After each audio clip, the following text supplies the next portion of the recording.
Nap, you're one of the last of the classical ethnographers, someone who goes into study a relatively uncontacted, technologically traditional hunting people.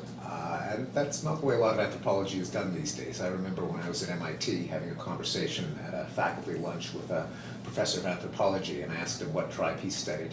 He said he studied the nuclear engineers of Los Alamos Labs in New Mexico. That's, anthropology has changed. Yeah. So can you just tell us what's it like to go out and study uncontacted people in the middle of the Amazon rainforest? I mean, just pack a steamer trunk full of bug spray and peanut butter and hire someone to drop you off and say, pick me up in 6 months? Can Well, you share? remarkably, Steve, that's pretty much the way some of it happened. But when I first walked into the Yanomama village, thinking I was going to do the perfunctory 1 year of field research, or maybe less, go back to my university, write my doctoral dissertation, publish a book maybe after 2 or 3 years of thinking about it, then return to the tribe 10 years later and do the expected thing about, woe is me, what has the world and technology done to my people? But the minute I walked into my first Yanomama village, I realized that I was witnessing a really precious thing.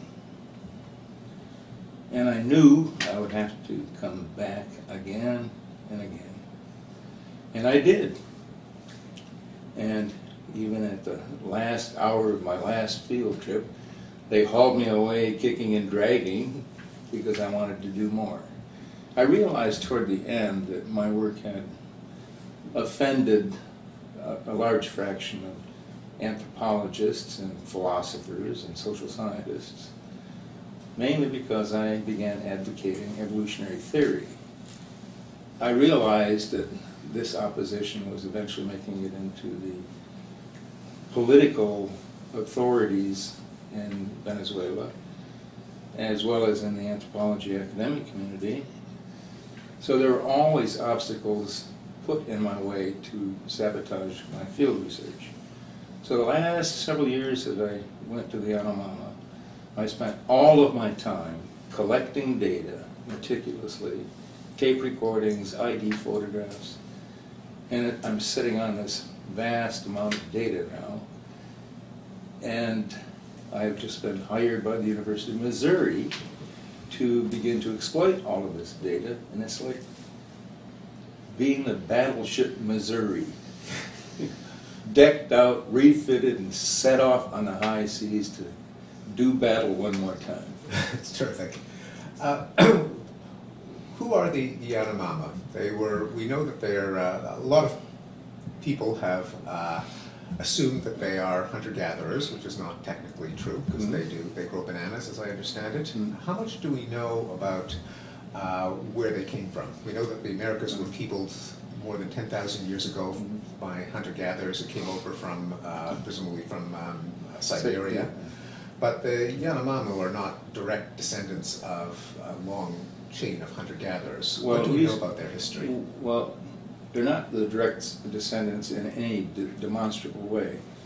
When the peopling of the New World took place, probably, their estimates, 20,000, 30,000 years ago, but archaeologists are skeptical about those dates. But they did reach Tierra del Fuego in a period of 7,000, 8,000 years once they entered the New World.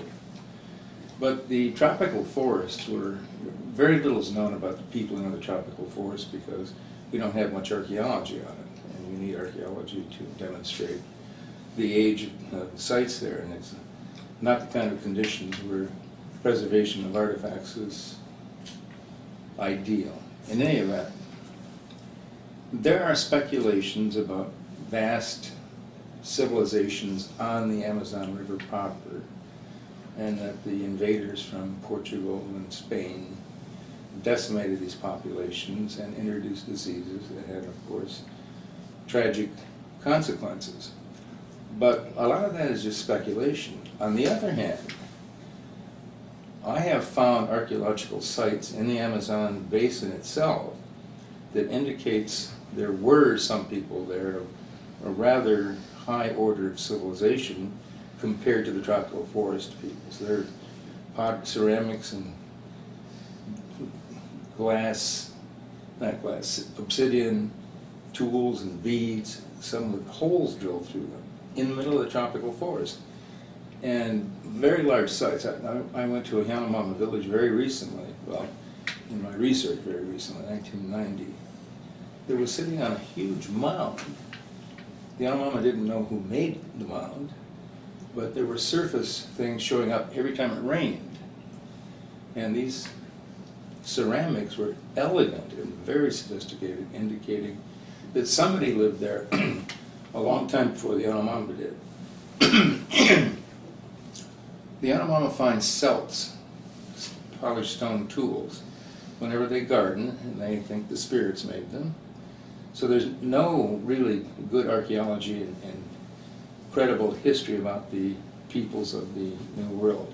A guy by the name of Donald Lathrop developed a hypothesis that when the civilizations that were living on rather abundant fish resources on the general Amazon River were decimated by European diseases, a lot of these people infiltrated and hid out in the hinterlands, and the Yanomama are perhaps one like this, but there's no direct evidence. In fact, I think the book 1491 draws attention to this possibility as well. But as far as the Yanomama are concerned, they were the first people ever born, ever created. And when they see foreigners come back in wooden things that we call canoes, they realized they too have been the consequence of the Great Flood, and they're coming back as second-class Yanomama. So foreigners have come in there now, they recognize them as almost human, but not quite. And they're named for foreigners. They have one word for foreigners. Naba. One of them was really sophisticated in one of the villages. I brought an old copy of Time magazine. Well, it was a new copy when I bought it, but I kept reading it over and over again. You could get hungry for reading when you're in the jungle. Anyway, on the back of the Time magazine was a photograph of some Canadian bank, Bank of Canada or something. And the Yanomama were looking at it and turning it upside down, and they said, well, who are these people? And I said, well, you wouldn't know them. They live far away. Oh, they're Yakwana. That's the next tribe over. Close enough. Right. Well, how do you conceive the relevance of the studies that you did among the Yanomama for our understanding of human nature in general? And they're clearly not a time capsule of our ancestors. On the other hand, there's much about their lifestyle that was probably closer to that of our ancestors than the way we live right now. How do you, what kind of qualifications would you make for the particularities of their lifestyle as opposed to an evolutionarily typical way of life? Well, I think you've hit the nail on the head. They are not the direct descendants of Stone Age peoples. But ever since the beginning of the first human being that cultivated the first plant and ate some of its product, from that point on, everybody's been acculturated to a certain extent. They're all descendants of a hunting and gathering heritage that has been modified by the introduction of domesticated and cultivated foods. All I've been claiming in all of my writings is that the Yanomama are not necessarily the modern day survivors of the Stone Age. They are, however, the best approximation that we have in the ethnographic world today of living in a kind of environment, a kind of political system, a kind of social system that approximates as closely as you can find human beings today, living in a condition, a state of nature, as it were, that is quite comparable to what must have happened during most of human history. And to that extent, we can learn a lot of things about politics, political attitudes, violence, aggression from people like the Yanomama. Unfortunately, there aren't many people like the Yanomama left. And that's what awed and astonished me the first time I saw them. Yeah, when I've cited figures on violence from a variety of hunter-gatherer, hunter-horticulturalist, and tribal people, I often get the criticism, well, these aren't all hunter-gatherers. And my response is, well, that's irrelevant. I'm not, for the point of testing the hypothesis as to whether, say, government reduces violence, it doesn't matter whether they're literally hunter-gatherers. What matters is the value of the independent variable. Is government present? Is government absent? And my attitude is always that the value of these peoples are that there are many features of our present environment that we can't subtract other than by looking at these people. Whether or not they survive only by hunting and gathering is irrelevant to the effect of that variable. I've had this argument with Marvin Harris and people like that. You're not exactly what you eat, although in some cases you might be. The important thing that I've discovered about the Yanomama is kind of the answer to the question that a lot of highly educated people in our society ask. Oh, it would be so wonderful if we could just go back to an earlier time when life was so much simpler and pleasant and neighbors cooperated. And what I found, the further back in time you go, the more that unpleasant things are ubiquitous in your environment, and that violence is just around the corner, and that wishing for a return to the noble savage past is possibly one of the biggest errors that one might make philosophically. I don't think life in the state of nature was nearly as pleasant as a lot of people would like it to be. One example I can give from my travels across the United States, I happened to have been invited on a trip into the Grand Canyon by the guy who was then the governor of Arizona, Fife Symington. And we had the ranger, the park ranger, the archaeologist for the Grand Canyon area along with us. And he took us into parts of the Grand Canyon that most tourists don't see. And one of the most astonishing things was we saw pueblo houses built into this edge of the Grand Canyon with a 1,000-foot drop below. And these houses were occupied by prehistoric Indians who were so terrified of their neighbors that they climbed down vines and ropes with their kids on their back and firewood under their arm in the day's catch in their baskets because they were just terrified at their neighbors. And that's the way the Yanomama lived. Even the missionaries who've lived among the Yanomama the longest have pointed out repeatedly to me and other people that these people are terrified of neighbors. And it's like Hobbes's war of all against war in many respects. And Rousseau was way off the mark. And maybe not every man against every man, but no, every village against every village. Right. It's more like it. Let's go back to the beginning, and if you would indulge me with a couple of questions about my own obsession, language. Mm-hmm. So you blunder into this village. You don't speak a word of Yanomama. How do you establish the first communication, and what was it like learning Yanomama? I take it you're fluent in Yanomama? Well, I used to be. You used to be. So 10 years ago, maybe. First of all, what is it like to try to establish communication without language to begin with? Well, I had the advantage the first day I was in a Yanomama village. I had with me an American Protestant missionary who had spent some time among the Yanomama before I got there. And he brought me into the village the first day. He happened to be in that area. I offered him a ride up the Orinoco River. He hadn't been back to the village for over a year. And we walked into the village and he said, I'm really anxious to see who died. I thought, what a macabre attitude that is. Anyway, it's important to know who's dead because you don't want to say their names. I mean, you might have had a friend there, you know, a year ago, and you walk in, "Where's Joe?"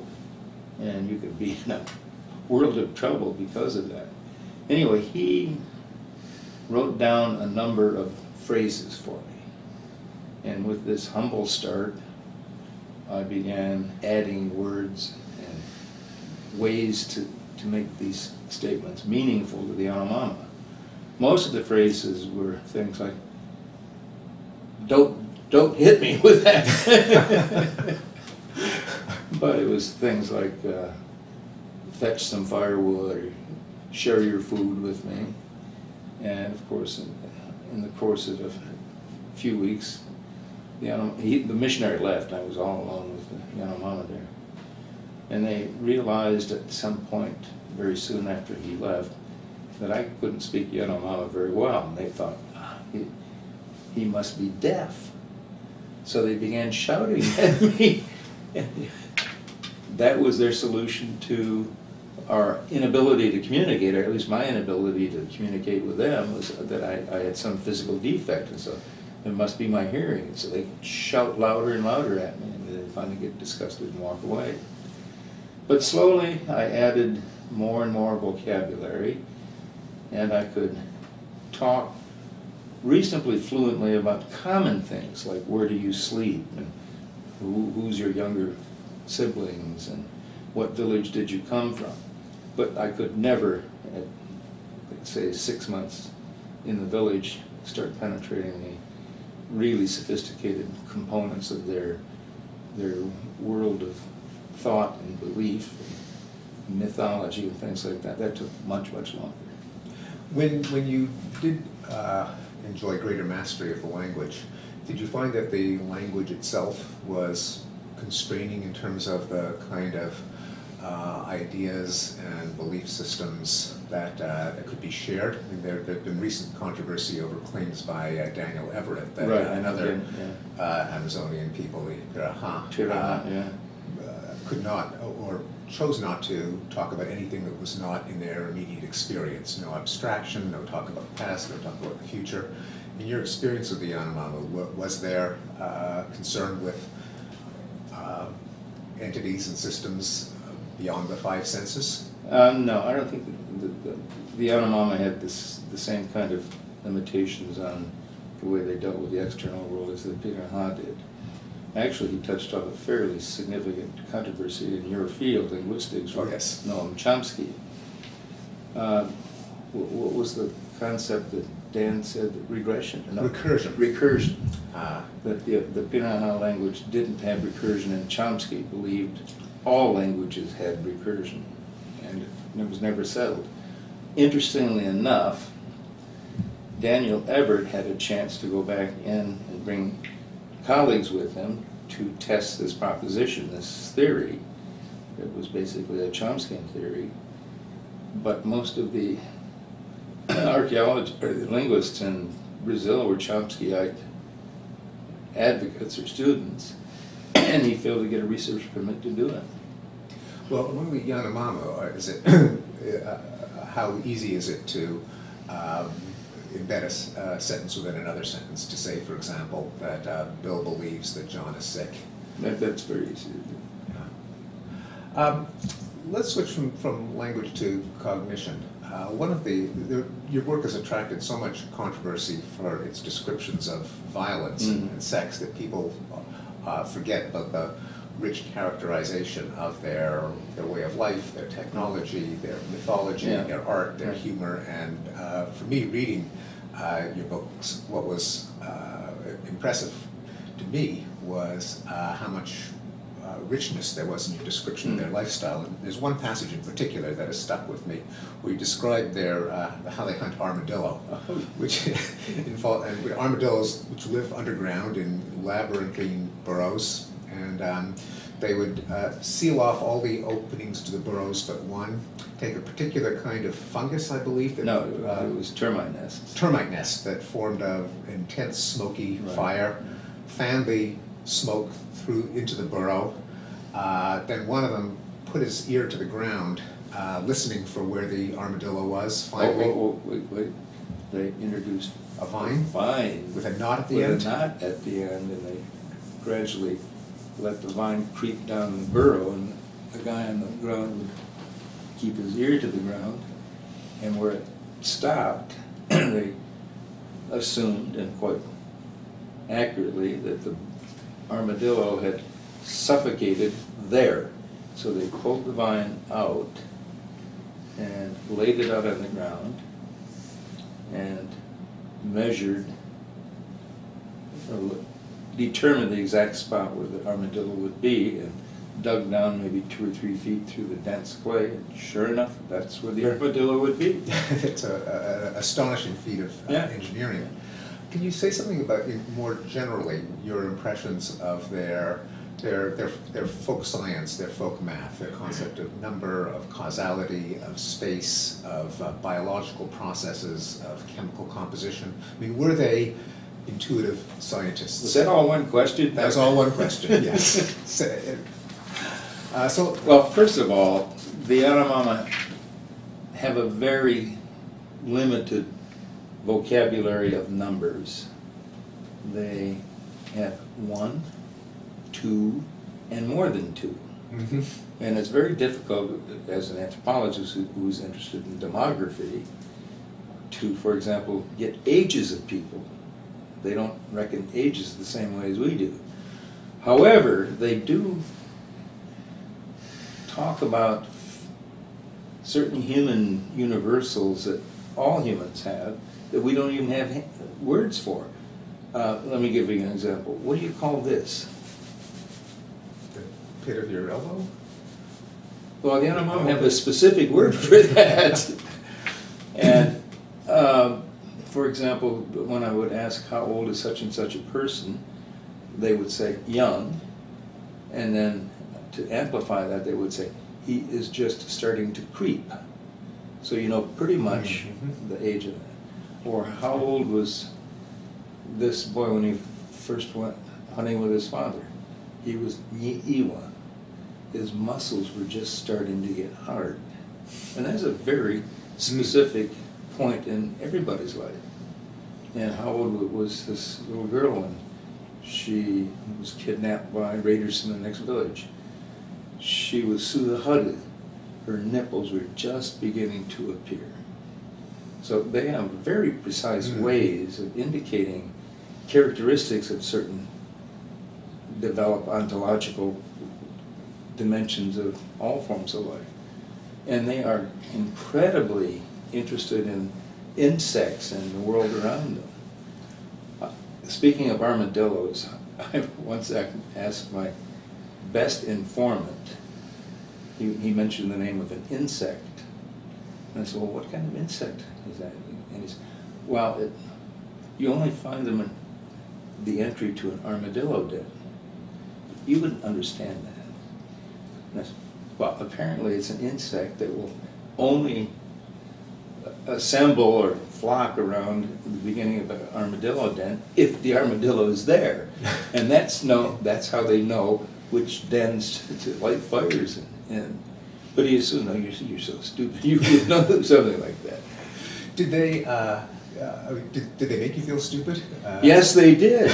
I mean, it's kind of hard to. I once heard a Protestant missionary who was taking a walk between Village A and Village B and wanted to come along with me because he had never been to Village B. And the Yanomama are very arrogant. I mean, they think they're the be-all and end-all of humanity. And so the missionary was getting kind of annoyed at that.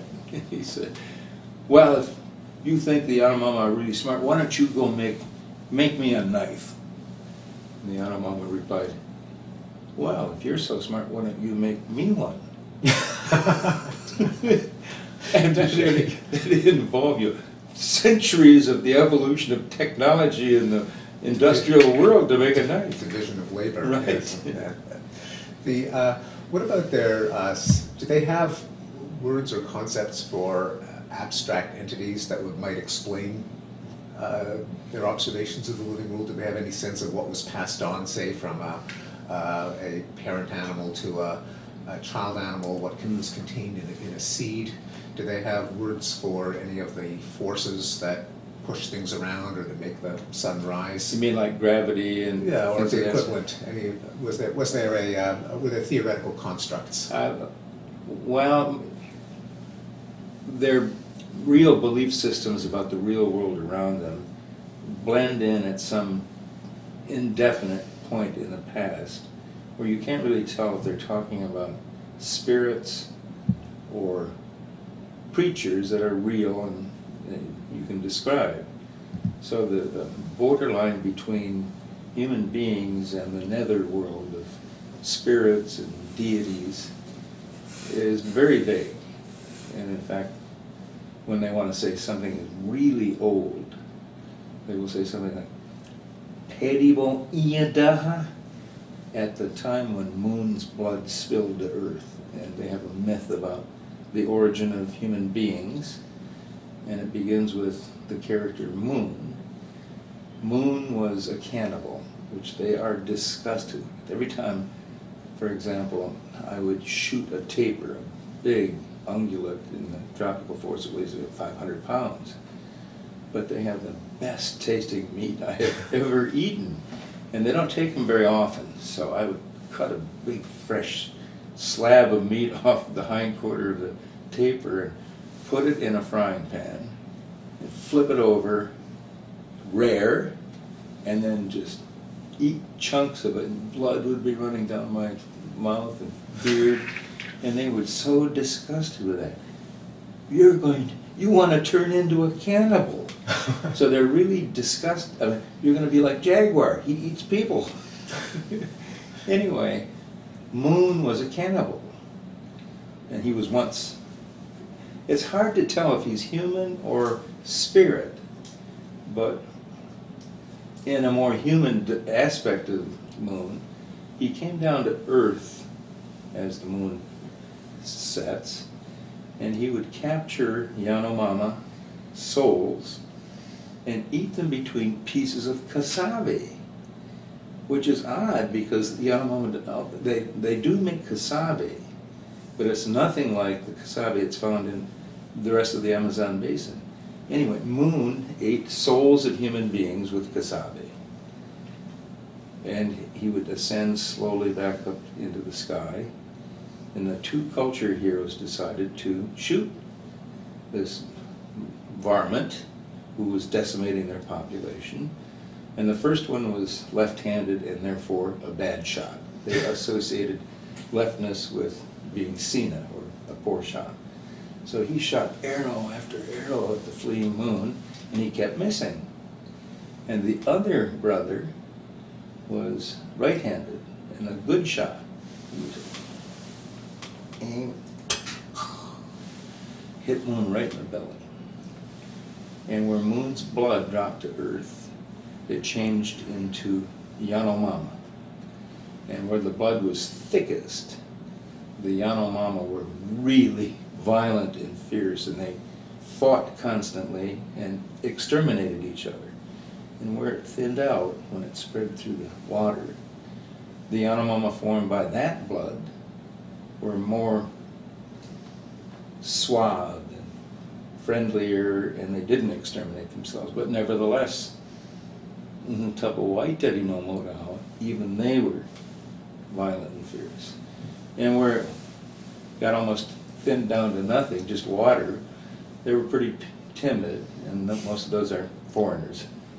So there was an essentialist theory of the roots of violence. They call it the blood of the moon. And it almost perfectly fits the geographical distribution of the Yanomama, except in the southwestern corner. If you look at all the villages of Yanomama, the ones to the north and east that are on the periphery are the least aggressive and least violent. And that's the refugees? Well, not quite. I mean, there are other kinds of refugees. But these are the Yanomama that the Brazilian anthropologists study.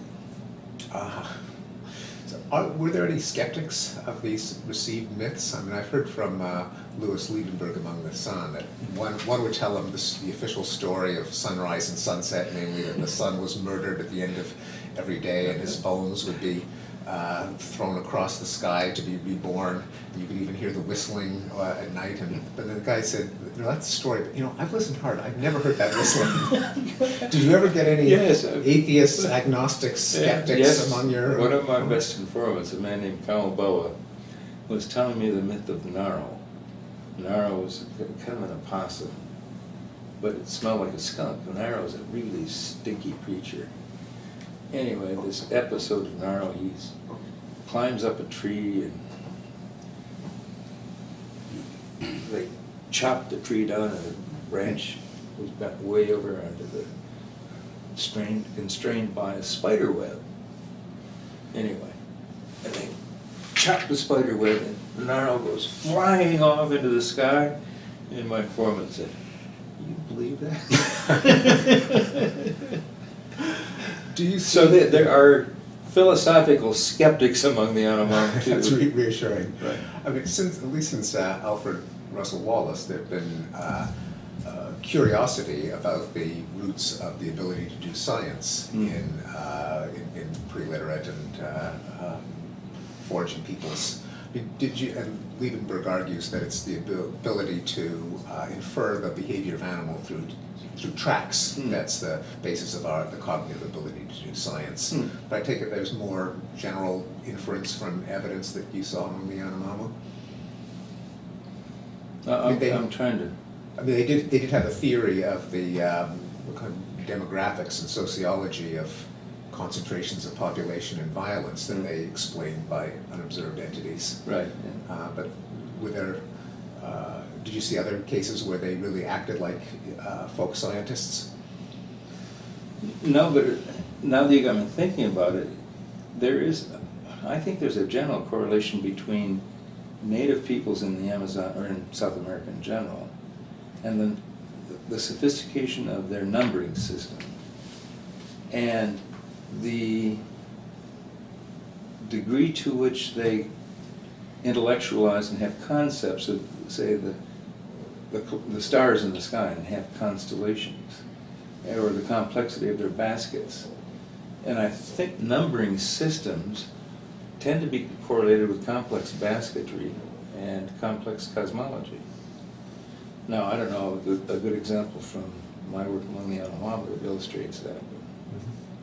Let's switch to emotion. Your colleague Donald Brown at UC Santa Barbara wrote a book on human universals in which he repeated the hypothesis by Paul Ekman that all humans display and experience 6 basic emotions: happiness, surprise, fear, anger, sadness, disgust.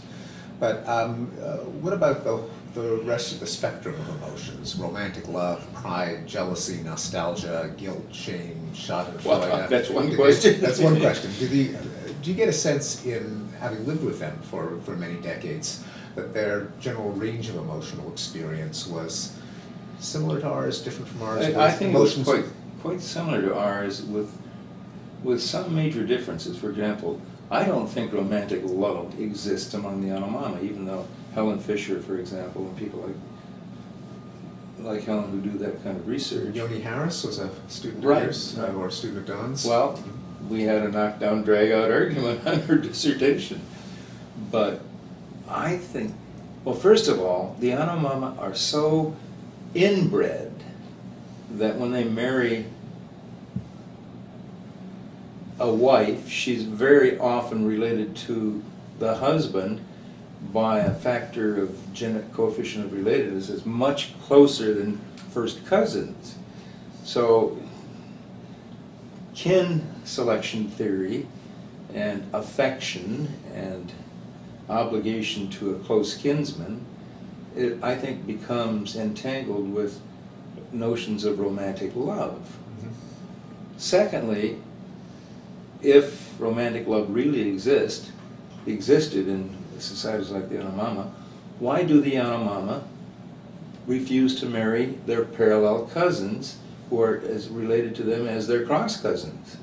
And in fact, they regard the parallel cousins as sisters or siblings, and there's no affection whatsoever. In fact, it's a taboo relationship.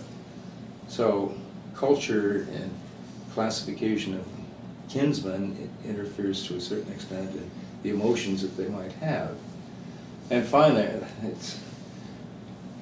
marriages among the Yanomama are like political marriages, like the hierarchy and aristocracy in England. I mean, they are for alliance purposes, and villages can only be certain size if the right individuals in that village, the headmen, for example, choose their mates or have their mates provided to them by special other people. So there's a very political dimension to Yanomama marriage. There have been years and years of discussion about alliance theory in anthropology. And it's basically marriage theory. And all these complex models that Levi-Strauss, Rodney Needham, and David Merriweather-Lewis were fascinated by, they almost never entail any kind of violence and warfare like the Yanomama have. Their alliance is a real phenomenon, not just a fancy structural model of some kinship organization. So there's some teeth in marrying certain kinds of cousins that form alliances. Were there any Romeo and Juliet stories where the elders formed an alliance, but perhaps the betrothed couple had other ideas? There are occasions where young people run off into the jungle and have illicit affairs when they shouldn't have them. And one could probably argue that it's not simply lust. It may in fact be a very large amount of affection, or as Helen Fisher might put it, some star glittering out of their eyes kind of affection. What about humor? Can you share any good Yanomama jokes with us? Well, I mean, the Yanomama almost never get bald. They're all, until death, they have Full head, abundant shocks of hair, like yours, for example, Professor. Not as curly. Not as curly. Yeah. But one of the missionaries, the one that came to the village with me the first day, his name was, they gave him a name, Pao, which was the name of a fish. And when he moved back to the village, after I'd been there for 3 or 4 months, he was in his house, and I built my own little hut away from the house. And whenever I went visiting the Yanomama from one village to another, I had a shotgun, and I'm a pretty good shot. And whenever I'd shoot a monkey, a certain kind of monkey that has this really elegant tail, they use the tail, they take the bone out of the tail by cutting the tail open likewise, pull the bone out, and wear the tail on their head during festivals. They're decorative. And one day I shot 2 of these monkeys. Bashos was the name of the monkey. And they wanted me to, I gave them all the meat. I drew a line, I don't eat primates. Despite blood running down my mouth when I taper, yeah. Anyway. It was professional courtesy. Right, yeah. Anyway, they asked me, I wanted to keep one of the tails for me so I could make my own little decorative thing. And I said, well, I want both of the tails. And you only have one head, though. And I said, well, I'm going to give them as a gift to Pao, who was bald as a cue ball. And they just they almost rolled on the ground. They thought that was so funny that Pao would need 2 of these monkey tails to cover his bald spot. So I mean, that's one example. Are you willing to share the story that you once confided in me about the time you were inoculating them after a feast of banana soup? Well, if you wish. I was collecting blood samples, and I brought Jim Neal and a bunch of geneticists into the Yanomama for about 6 years. Some of the villages weren't, all members of the villages weren't at home, so if I were going back to that area, Neal would ask me, well, can you get the other group of people who weren't there that you said that weren't there when we were there to take their blood samples?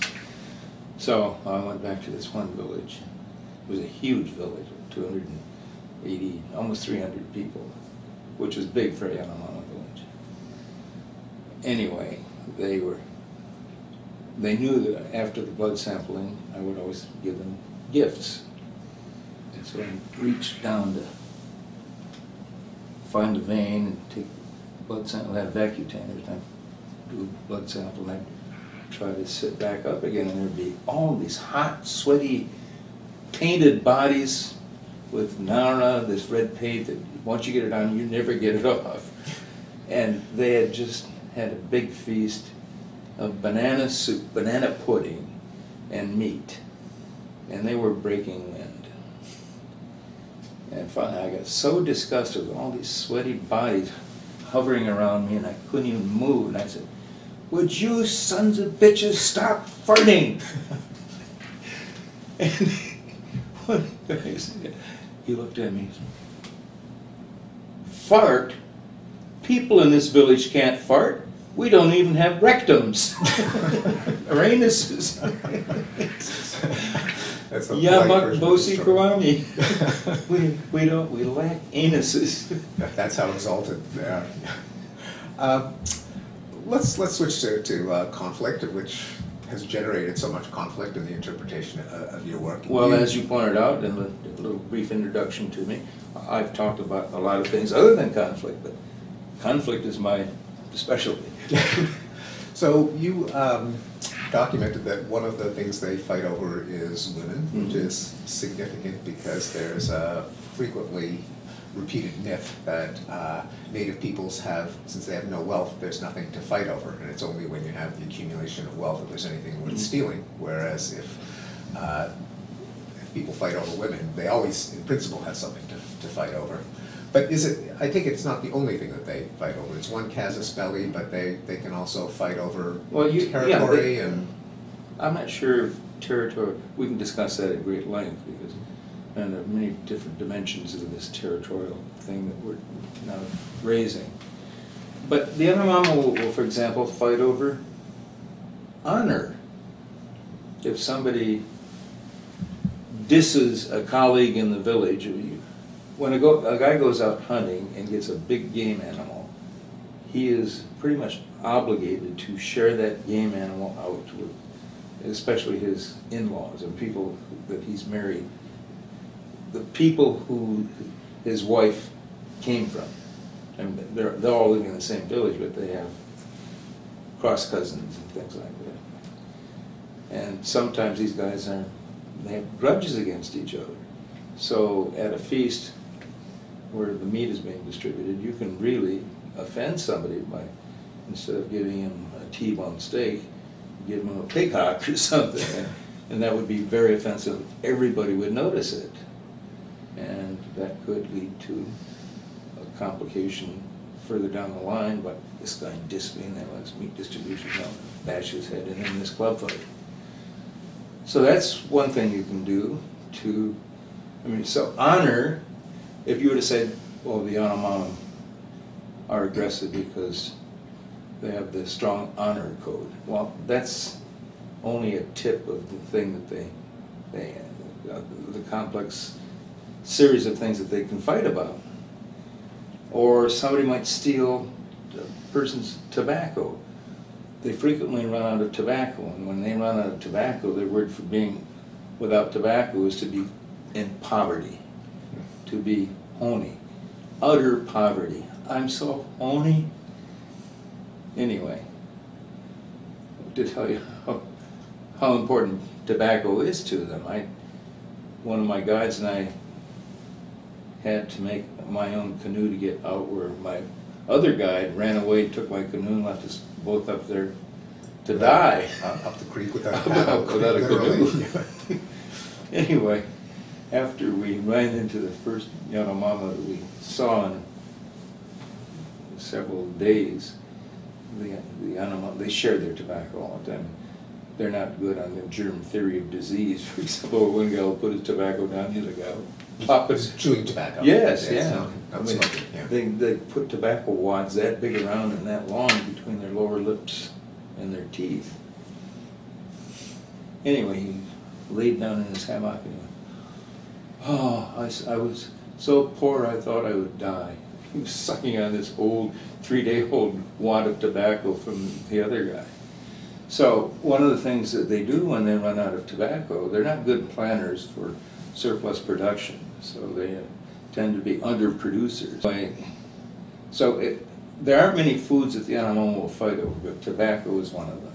They will steal cash of tobacco from another village? And they are so, no, even in their own village, when they get poor, homey, anything goes, and so people will actually plant booby traps in their tobacco patch, like sharpen femur bones of a monkey, and bury them like bungee sticks, bungee bones, and they're intended to make it expensive if you go in and snitch somebody's tobacco. They tend not to fight over like plantains and bananas. High value items. Right.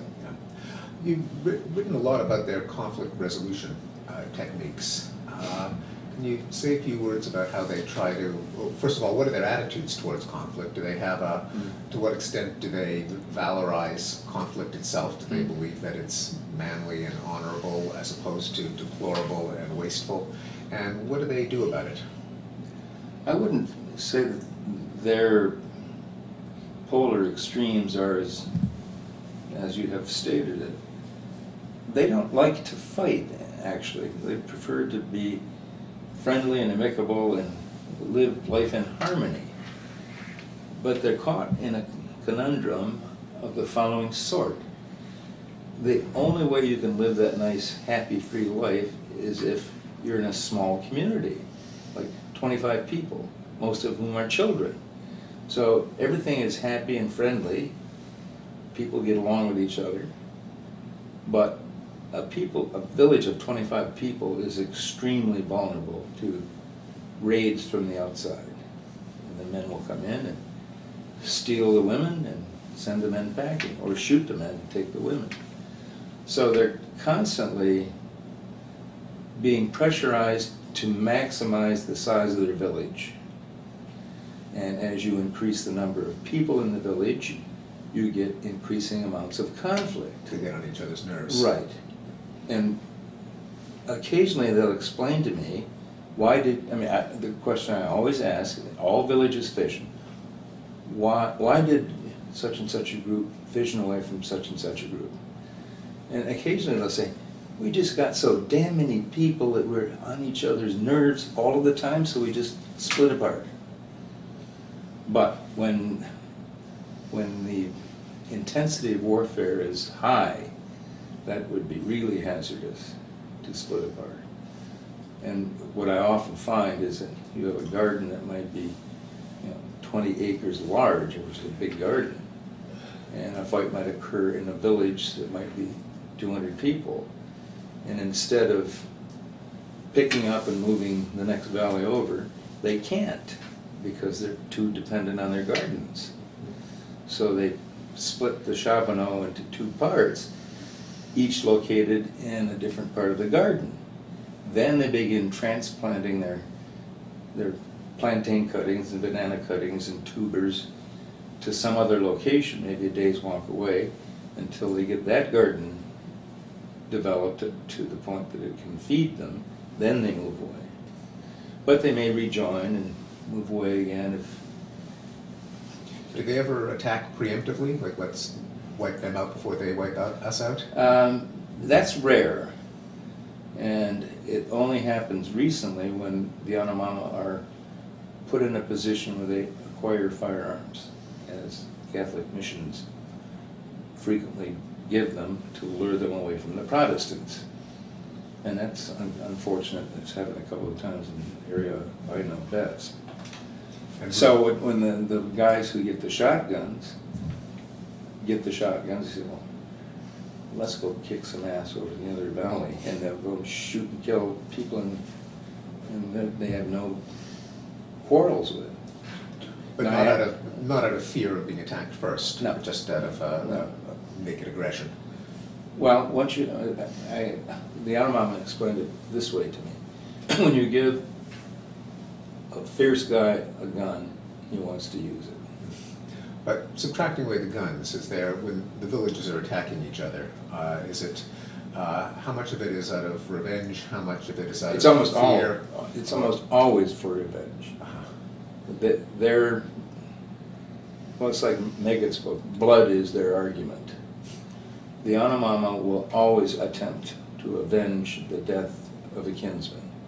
It may take them a long time, and when the tables are turned on the guys that did it, like they get too small as a group, then it may appear to be a preemptive strike, but it has some historical roots. So it's almost never a case where they attack another Yanomamo village preemptively for no reason at all. It's usually a consequence of some previous argument. And is there moral justification then for the attack? It's like they had it coming. Yes, we're doing the right thing. We're achieving justice. Right. Even. And they'll rejoice and say, "I spattered his blood all over his wife and his kids and even his dog." What about standing back and saying, I mean, at some point they must figure out, well, we're avenging that death, which was caused when they avenged the previous death, and the cycle of violence has gone on. Is there some way that we can extricate ourselves from that? Did that thought occur to them? Because it can't, I mean, they must at some point do the math and realize, well, not every killing can be in revenge. You are asking a profound question here. And the answer to that, I think, is best explicated in an incident that happened to me when the Yanomamo began being aware of Venezuelans, for example. There was a territorial capital about 800 miles away, and some of the missionaries sent young guys to the territorial capital to learn practical nursing, to come back to the village and treat snake bites and scratches and wounds and things like that, and to give malaria pills, and they taught them how to use microscopes. But one of these guys came back and he was just terribly excited when he told me that he discovered policia. I said, well, what's policia? They will grab people and haul them off and put them in these little separate houses if they do something wrong. And I think we need policia because my brother killed an Iwahika-Roboteti 5 years ago. And I'm always worried that the Iwahika-Roboteti are going to come and kill me because he's my brother. And he thought if they had law would be a good thing.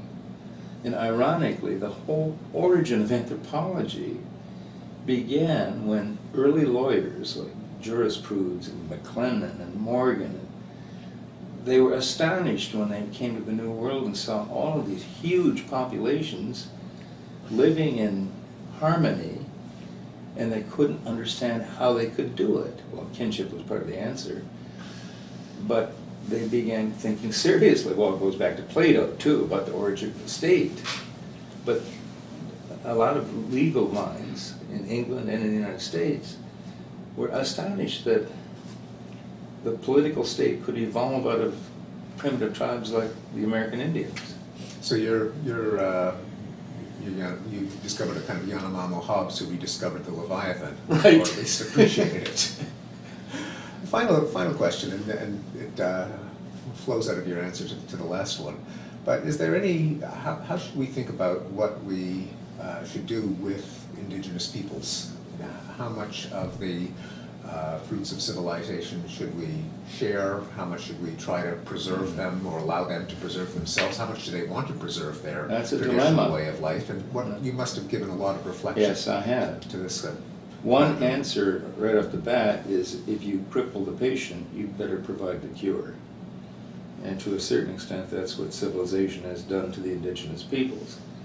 It has introduced diseases and things in their population that we are responsible for, and I think it is our duty or our obligation to make sure that if we contact them at all, that we should contact them with their well-being, their physical well-being in mind, and provide medicines for the things that we've introduced to them. From my whole point of view, I thought about this a lot. I mean, it might be better to not contact primitive peoples, if any of them exist anymore, at all. I mean, they're going to be corrupted by Western civilization and die off. I once made a comment that missionaries, Protestant missionaries, just loved, that if they get contacted by Venezuelans or Brazilians, they're going to end up as bums, beggars, and prostitutes on the periphery of the little tiny towns that appear everywhere there's a frontier. And that's another thing that is in fact happening. And in Brazil, where the Yanomami have much more contact, most of the harm that's been to the Yanomami has been on the Brazilian side of the border, inflicted on them by Brazilians, not Venezuelans. So most of my enemies are on the Brazilian side of the border, though. I mean, anthropologists study the Brazilians. They're faulting me for saying things about the Venezuelan Yanomami that they think is doing the Brazilian Yanomami terrible harm. Well, I'm not talking about the Brazilian Yanomami, although they probably are very similar in most areas.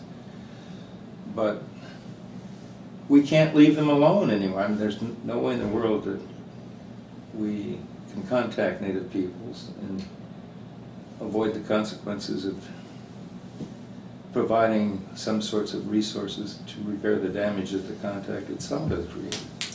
Can you imagine any kind of sustainable arrangement between Yes. indigenous peoples Right. and modern civilization? I mean, would they just, since not contacting them is no longer, they've That's- already it's been, not that horse has possible. left the barn. What I wanted to do in the case of the Yanomami was to train some Venezuelans or some Brazilians or some Peace Corpsmen or whatever, and make little tiny trading posts available in the really uncontacted parts of the Yanomami, so that the Yanomami would be able to have access to medicines if they needed medicines, or useful tools like machetes for clearing their jungle, and maybe even learning how to read and write, and allow them to accommodate themselves to a more gradual change instead of a really shocking change like an epidemic coming and wiping out half the village. So this is one of the things that I was toying with, but I could never get Venezuelans to go along with it. One more question, which is, you've spent many decades with the Yanomami, you've accumulated an enormous amount of film footage, of field notes, of genealogies, of descriptions. What now? Are you going to, have you donated this to an archive? Are you planning to put it online so that other ethnographers who will not be able to work with uncontacted people will be able to mine more information from the data that you gather? Yeah, I think the database I've collected is extremely useful, and it would be a shame if I were to perish from this earth without making it available in an intelligible form. I got to do a lot of work on it. Only I know, oh, so-and-so is related to so-and-so, and that ties a whole bunch of stuff together. I've been thinking about that for a long time, and fortunately, the University of Michigan has an Institute for Social Research, which has huge databases on traffic tickets and demography, and things that Martin Daly would be fascinated with. But they are now experimenting or toying with the idea of making an indigenous database, starting with mine, because I have so much data. So I was recently appointed as a research professor in the Institute of Social Research at the University of Michigan, but I have to pay my own salary. So when the University of Missouri offered me a job, I could take my data there and get paid to do this from the University of Missouri. So I'm developing this database, which I will leave a copy of at Missouri, but I'm also going to give a copy of it to the University of Michigan, who will then make it available online at major research universities who have legitimate students interested in exploiting this data, and it will be eventually shared very widely in the academic community. Thanks, Nap. We've managed to touch just a fraction of your observations over those decades, and I know that reading of your work with the Yanomama in your books has been one of the most informative and fascinating reads in my career, and so I encourage anyone who's enjoyed this conversation to go back and read the original books. Well, that's a great compliment from somebody like you, Steve. I did it all for you guys. And we have a very distinguished peanut gallery who've been listening to our conversation, and I wonder if Professor Dan Dennett or Professor David Hay have any questions and would like to take my place and continue the conversation.